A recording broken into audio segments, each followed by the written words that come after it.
Com o início do ano, o presidente Lula deve voltar a Brasília e já tem decisões importantes a tomar. O Igor Damasceno, chegando novamente aqui conosco, na nossa programação, no 3 em 1, vai nos trazer o que está aí no horizonte do presidente, o que ele tem que decidir, tem a ver com um cargo de ministros, não é isso, Igor? Exatamente isso, há uma expectativa para uma verdadeira dança das cadeiras na esplanada dos ministérios, viu, Kobayashi? A informação de momento é que o presidente Lula deve desembarcar aqui em Brasília nos próximos minutos. Ele passou o recesso de fim de ano no estado do Rio de Janeiro, decolou lá do Rio de Janeiro por volta das 4 horas da tarde e deve chegar na base aérea de Brasília em instantes. Lula antecipou a vinda dele para a capital. Estava marcada para amanhã, antecipou em um dia, justamente porque tem decisões importantes envolvendo os seus ministros. Nós estamos falando de Ricardo Lewandowski, da Justiça, e Fernando Haddad, da Fazenda. A conversa de bastidor é que os dois ministros, considerados dois dos principais do governo federal, sinalizaram que pretendem sair do governo nas próximas semanas. No caso de Ricardo Lewandowski, ele já quer sair nesta sexta-feira, dia 9 de janeiro. Ele sinalizou para alguns integrantes do Ministério da Justiça que quer sair já da pasta. Alguns dos seus secretários tentam convencê-lo a ficar na pasta, pelo menos durante a tramitação da PEC da Segurança, que é uma das prioridades do governo federal. Esse texto ainda precisa passar tanto na Câmara quanto no Senado, para depois seguir para a promulgação de Davi Alcolumbre, mas Ricardo Lewandowski está irredutível, segundo um interlocutor no Ministério da Justiça. Ele pretende realmente sair do cargo o quanto antes e ainda nesta semana. Ainda não explicou o motivo. Esse motivo ainda não está muito claro, mas já é uma realidade que Lula deve tratar. Agora, Fernando Haddad, já há algumas semanas, ele vem falando para o presidente Lula que quer sair do cargo no máximo até fevereiro deste ano e frustrou alguns planos de Lula. Lula queria colocá-lo para disputar o Senado pelo estado de São Paulo ou então o governo do estado, para ser o candidato de Lula no governo do estado. Mas Fernando Haddad já conversou com jornalistas em outras ocasiões, disse que pretende sim deixar o ministério e não quer se candidatar a nenhum cargo eletivo, nem o governo de São Paulo, tampouco o Senado pelo estado. Ele disse que quer continuar ajudando o governo federal, mas na campanha do presidente Lula, quer ajudar Lula, mas na campanha e não em relação a algum cargo eletivo. O presidente, ele chegou a dizer para Fernando Haddad que Haddad é quem decide o futuro dele, mas que ainda precisaria conversar de novo. E essa conversa deve acontecer de hoje para amanhã. Então o presidente Lula volta para Brasília já para lidar com esses dois problemas. Dois dos principais ministros do governo estão querendo deixar o cargo o quanto antes. Ricardo Lewandowski por agora, nesta semana, e Fernando Haddad até fevereiro deste ano. Então, essa é a prioridade do presidente Lula nesse momento e por isso ele antecipou a vinda para a capital federal, viu, Kobayashi? Muito obrigado, viu, Igor Damasceno, falando ao vivo e diretamente de Brasília. Olha só, uma outra notícia, um dos principais nomes para disputar as eleições presidenciais, o governador de São Paulo, Tarcísio de Freitas, passou de favorito a plano B do Centrão. Misael Mainetti chega para explicar melhor essa história, como é que está hoje a cotação do governador de São Paulo, Tarcísio de Freitas, lá na Bolsa do Centrão, hein, ô Misael Mainetti? Essa foi boa. Cotação na Bolsa do Centrão sobre Tarcísio de Freitas. Boa tarde aí para você, Kobayashi, para todo mundo que acompanha o 3 em 1. Olha, parece que ele virou uma alternativa agora. Antes a gente falava, né, de maneira escancarada que ele era a principal opção do Centrão, mas agora não é mais. Mas tudo isso pode mudar. Só fazendo, né, uma lembrança aí do que foi o ano passado, a gente passou o ano inteiro aqui no 3 em 1 falando, Tarcísio de Freitas vai ser candidato à presidência da República, sim ou não? E Tarcísio de Freitas negando veementemente, mas também havia ali, né, ele esperando uma resposta de Jair Bolsonaro do PL. E essa resposta veio e veio com a bênção para Flávio Bolsonaro. Até então, ele era, de maneira escancarada, como eu mencionei, colocado como a grande opção para tentar enfrentar o Lula presidente Lula nas eleições deste ano. Mas agora o cenário mudou, tudo depois aí da indicação de Flávio Bolsonaro, mesmo com as pesquisas que indicam uma popularidade menor em relação ao presidente Lula, isso mudou. E a gente viu Tarcísio de Freitas também entregando várias obras, por exemplo, fazendo vários tipos de discursos aí em relação às políticas que ele criou, as entregas que ele fez para o governo de São Paulo e batalhando e lutando por isso, levantando a bandeira de privatização, levantando a bandeira da segurança pública mais pragmática, mais ostensiva e também indo de acordo com o que ele acredita para as eleições desse ano para o governo paulista. Mas vimos declarações dele que serviam para os dois meios também. Tarcísio de Freitas falou bastante em montar um time pró-Brasil, falou isso para o mercado financeiro, para políticos, falou que tem que tirar o PT do poder, falou já no dia 1º de janeiro, colocou o pé no acelerador, falando aí fora PT nas redes sociais, no estilo mais TikToker, eu falei.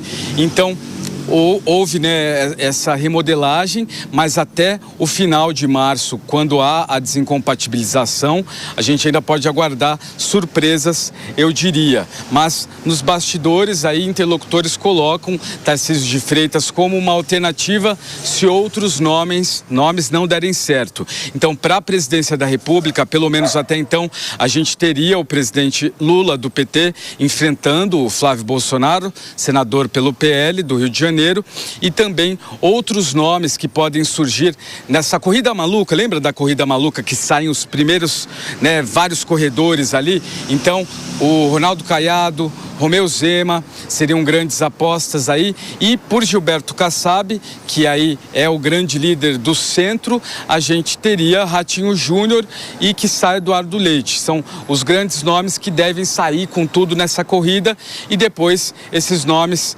podem se juntar e se concentrar em dois para finalmente a gente chegar no vencedor.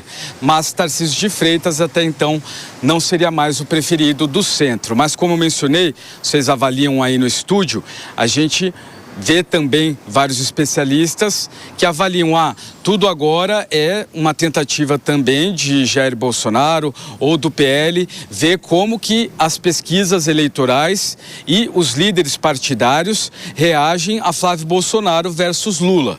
Como mencionei, até o final de março a história pode mudar. A gente segue acompanhando as eleições de 2026, que já começaram, né?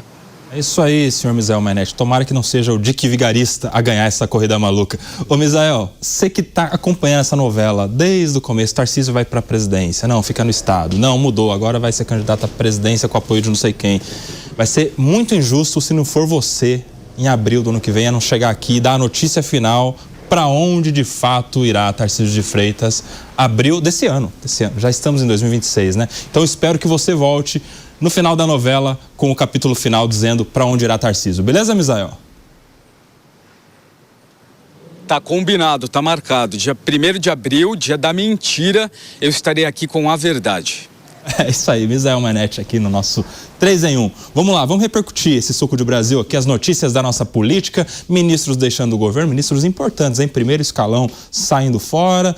Um pode ou não se candidatar, que é o Fernando Haddad. Lewandowski aparentemente não será candidato nesse ano de 2026. Tarcísio de Freitas ainda sendo aposta de boa parte do Centrão. Vamos começar com os ministérios, Alan Gani. Ricardo Lewandowski e Fernando Haddad saindo das pastas do Ministério da Justiça e da Fazenda. Olha só, Ricardo Lewandowski, aí sim pode ser que abandone de vez a política e vá ganhar dinheiro como advogado, né? A gente sabe que uma vez que você passou pelo Supremo Tribunal Federal e abre depois um escritório de advocacia, você naturalmente acaba tendo grandes clientes e vai ganhar muito dinheiro. Então eu acho que é bem provável que aconteça esse cenário. Agora, Coba, em relação ao Fernando Haddad, eu acho muito improvável posso estar errado, que ele abandone a política, né? Porque o que ele iria fazer? Ele está aí na carreira política há muito tempo, é verdade que ele é professor universitário, mas eu vejo o Fernando Haddad, essa é a minha aposta, disputando o Senado, onde ele teria mais chances, são 2 vagas, né? Geralmente uma vai para a direita, outra para o centro ou para a esquerda. Se sair para governador numa disputa com o Tarcísio, eu acredito que ele possa perder, inclusive, no primeiro turno. Há quem diga que uma disputa do Fernando Haddad no governo do estado de São Paulo, o Piperno, não seja para ganhar, tentar reverter a popularidade do Tarcísio, o que indicam as pesquisas, mas seria para ter um palanque forte para que esse palanque impactasse votos para o presidente Lula, ou seja, seria meio que ir para o sacrifício, né? E para emprestar o nome, o palanque, campanha eleitoral, fundo eleitoral, inclusive, para repercutir o nome do presidente e tentar tirar alguns votos aqui em São Paulo. Olha, senhor, eu vejo uma grande parte da esquerda míope fazer esse cálculo político. Do Lula precisar de alguém como Fernando Haddad para ter um palanque razoavelmente forte aqui em São Paulo, e dane-se o que aconteceria com o pobre boi de piranha que iria para uma roubada dessa, porque, afinal de contas, se eu acho que o governador Tarcísio não vai ser candidato a presidente, em hipótese alguma, né?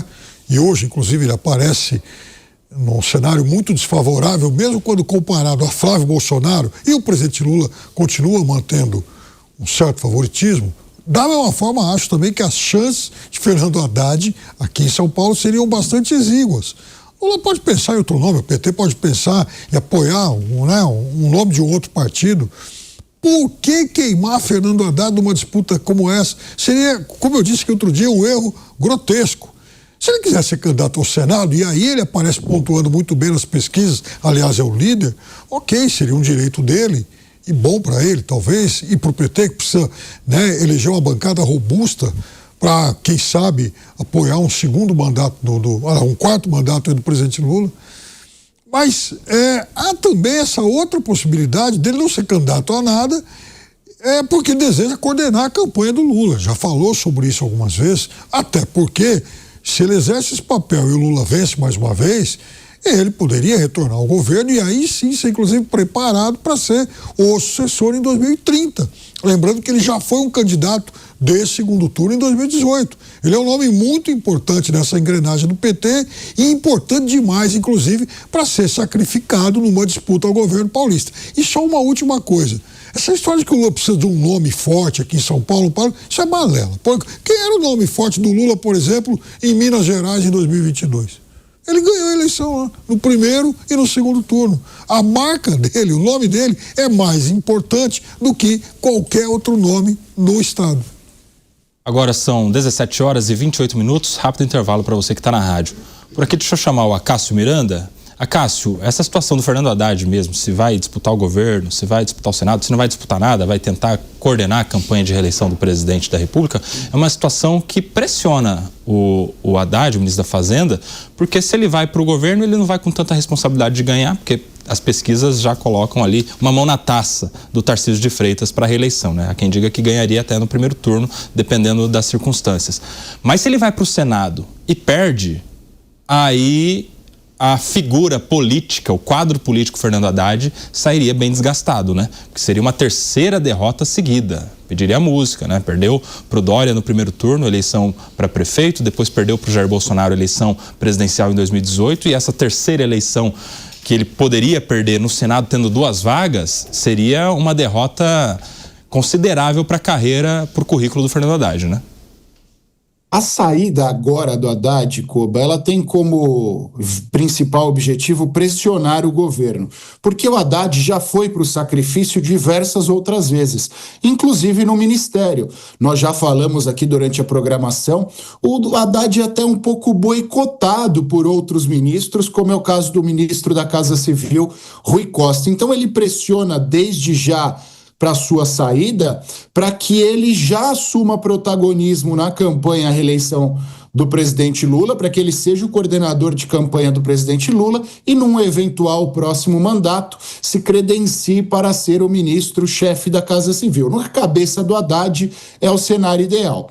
Mas nós sabemos também que, para que o Lula tenha viabilidade na reeleição, ele não pode permitir que o candidato da direita abra uma diferença de 20 pontos nos dois maiores redutos, nos dois maiores colégios eleitorais do Brasil, São Paulo e Minas Gerais. As características de Minas Gerais, citadas pelo Piperno, são mais favoráveis ao presidente, porque a gente tem uma Minas Gerais mais para o sudeste e nós temos Minas Gerais mais para o norte e nordeste. Então isso favorece o presidente, diferentemente da situação de São Paulo. Então o presidente precisa sim de um palanque forte aqui no estado de São Paulo para que essa diferença não fique acima de 20%. Ele tem dois grandes trunfos. Fernando Haddad, que foi o candidato da esquerda mais votado numa candidatura ao governo do estado de São Paulo, aqui nas eleições de 2022, e Geraldo Alckmin. Nenhum dos dois quer. Mas em relação a Haddad, Lula tem mais ingerência, tem mais ascendência. Então Haddad estaria mais disposto a ir para o sacrifício em prol de um projeto maior. Caso ele seja candidato ao Senado, é o que você disse. Hoje, nós temos um desenho no Senado que é um candidato da direita, quem se posiciona melhor neste momento é Guilherme Derrite, e um candidato da esquerda, centro-esquerda, que seria Fernando Haddad. Mas nós sabemos que o processo eleitoral funciona como as nuvens. Num momento está assim, num outro momento está diferente. E perder para o governo do estado e perder para o Senado tem pesos diferentes. Perder para o governo do estado contra Tarcísio de Freitas faz parte do protocolo. Perder uma candidatura para o Senado Federal quase que ceifaria momentaneamente voos maiores no horizonte de Fernando Haddad. E não sei se ele tem este cálculo político e se ele tem essa disposição. Se eu tivesse que cravar, eu diria: Fernando Haddad vai para o sacrifício e será o candidato do PT aqui no governo do estado de São Paulo para garantir este palanque e garantir um risco controlado nas eleições presidenciais.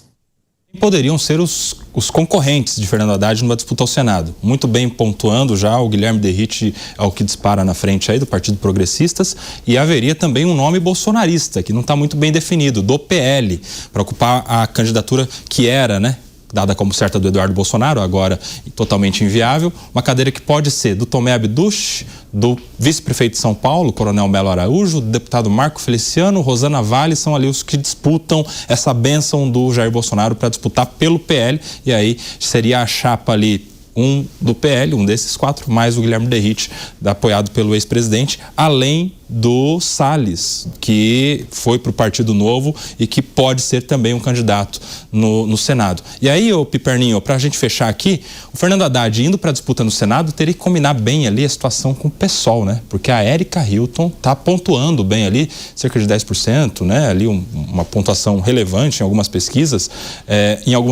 para o governo e outras pesquisas para o Senado. Só que tem uma diferença entre essas duas campanhas. No Senado, apesar da eleição ser majoritária, não tem segundo turno. Então, um atrapalha o outro. Piperno, para fechar. Claro que um atrapalha o outro. O PT não faz um senador, acho que desde a Marta Suplicy em 2010. Só algum lapso de memória. Então, é claro que nunca foi uma tarefa muito tranquila para o PT esse tipo de eleição aqui em São Paulo. E o Haddad realmente está muito bem posicionado do que tradicionalmente os petistas têm sido. Agora,